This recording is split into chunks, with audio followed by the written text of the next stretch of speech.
Je m'appelle Jacinthe, je suis la maman de Aaron qui a 2 ans, de Rosie qui est un petit bébé ange qui est né en 2018 et mon projet qui s'appelle Grandir sauvage, c'est que suite à la perte de mon premier enfant, je me suis beaucoup questionnée sur l'accompagnement des femmes. En fait, moi je me suis retrouvée assez seule dans mon deuil périnatal, seule dans mon postpartum et seule aussi dans ma parentalité avec mon conjoint. Ma première expérience en tant que maman, elle a été traumatisante parce que j'ai perdu un enfant, mais aussi parce que l'accompagnement que j'ai eu autour a été assez maltraitant. En fait, ça a été une solitude de tous les côtés. Et ça, j'ai envie d'éveiller les consciences autour de ça. Je peux certainement aider quelqu'un à ne pas vivre la même chose que moi, à ne pas se retrouver seule. Et du coup aider aussi des fratries certainement et voilà, en fait c'est vraiment un projet du cœur, c'est un accompagnement qui est vraiment global.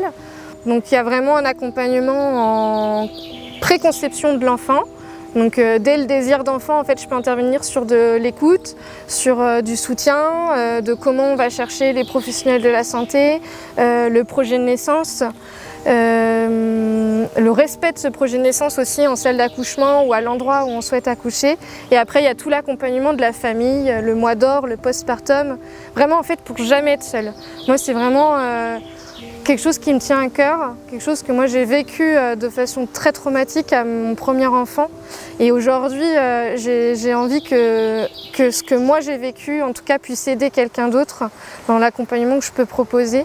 Et ensuite, j'ai à cœur aussi de soutenir la femme, donc dans son rôle de femme, de maman, mais aussi de conjointe, d'amante, d'amie, vraiment autour de sujets, en fait, dès l'adolescence. On va dire des premières lunes, la femme dans sa sexualité, dans sa sensualité. C'est vraiment un soutien que je trouve hyper important, qui après peut jouer sur la parentalité, qui peut jouer en fait tout au cours d'une vie. C'est remettre l'humain au cœur de la vie des personnes, au cœur de l'individu et essayer en tout cas d'aller vers un avenir où on œuvre tous pour le bien commun, en fait, le bien vivre ensemble, le bien des uns et des autres de façon bienveillante, avec beaucoup de résilience aussi, parce qu'on a tous quelque chose à dire en fait et voilà, j'ai envie que ce soit entendu, j'ai envie que ce soit écouté, que ce soit accompagné, que ce soit soutenu. Et Grandir sauvage, c'est aussi un accompagnement pour les couples. Donc moi, en tant qu'officiante de cérémonie laïque, j'ai vraiment aussi à cœur d'accompagner les gens dans leur passage de vie, comme les mariages, les baptêmes, les enterrements de vie de jeunes filles, les anniversaires, les blessing way aussi. Du coup, c'est vraiment l'accueil de l'enfant à venir. Mon parcours en fait personnel a un petit peu transformé mon parcours professionnel. Parce que je suis quelqu'un d'assez entière, qui a une grande sensibilité et qui a besoin de trouver du sens dans ma vie. Je suis beaucoup en quête de ça. Et voilà, donc ça a été une logique en fait, et c'est ce que Rosie m'a un petit peu apporté, c'est ce sens-là que j'ai toujours cherché moi depuis toute petite en fait. Voilà, qu'est-ce que je suis venue faire là et qu'est-ce que je peux apporter aux autres et en même temps ce que les autres peuvent m'apporter. Donc c'est un tout.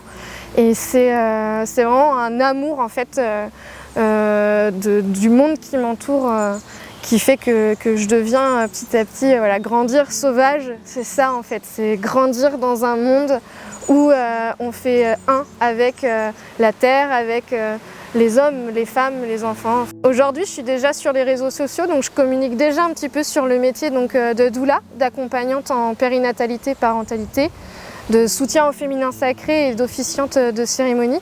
Donc voilà, sous le nom de Grandir sauvage. Et donc vous pouvez déjà communiquer un petit peu sur ce que je fais, venir me parler aussi de vos parcours de vie. Ça pourra beaucoup m'aider à construire moi l'accompagnement que je souhaite proposer aux autres. Donc n'hésitez pas, voilà, à communiquer autour de ça, à partager ce que je fais. Et puis voilà, ça m'aidera à moi à grandir, à agrandir mes compétences, à agrandir aussi mon accompagnement et je pense qu'on peut former à nous tous une belle communauté. Voilà, c'est un projet qui ne se porte pas toute seule, c'est un besoin d'union et de collectif.